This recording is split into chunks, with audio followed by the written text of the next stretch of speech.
पुढील 6 महिन्यात पुन्हा निवडणुका होणार असल्याची दाट शक्यता वर्तवली जात आहे। राज्यातील गेल्या अनेक दिवसांपासून महापालिका, पंचायत समिती, जिल्हा परिषद, नगरपालिका या सर्व स्थानिक स्वराज्य संस्थांच्या निवडणुका अनेक वर्षांपासून रखडलेल्या आहेत।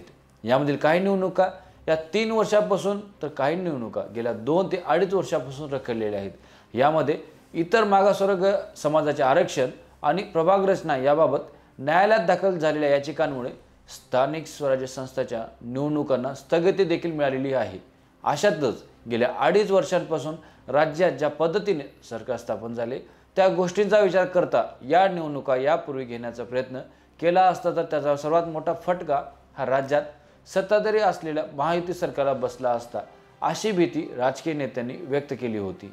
विधानसभा निवडणुकीमध्ये महायुतीने आपले वर्चस्व सिद्ध केले आहे। यामुळे आता या रखडलेल्या स्थानिक स्वराज्य संस्थांच्या निवडणुका लवकरात लवकर घेण्याचा प्रयत्न महायुतीच्या वरिष्ठ नेत्यांचा असणार आहे, अशी आता सध्या चर्चा सुरू आहे। मात्र आता या माहितीला महायुतीमधील ज्येष्ठ पदाधिकाऱ्यांनीही दुजोरा दिला आहे। त्यामुळे आता पुढील 6 महिन्यात या निवडणुका होण्याची दाट शक्यता वर्तवली जात आहे। याशिवाय विधानसभा निवडणुकीच्या निकालावर स्थानिक स्वराज्य संस्थांच्या निवडणुकांचेही भवितव्य अवलंबून होते।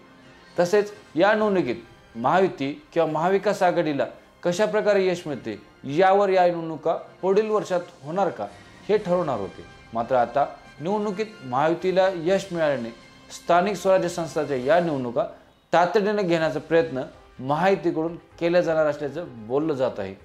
तुम्हाला काय वाटतं? या स्थानिक स्वराज्य संस्थांच्या निवडणुका कधी लागतील?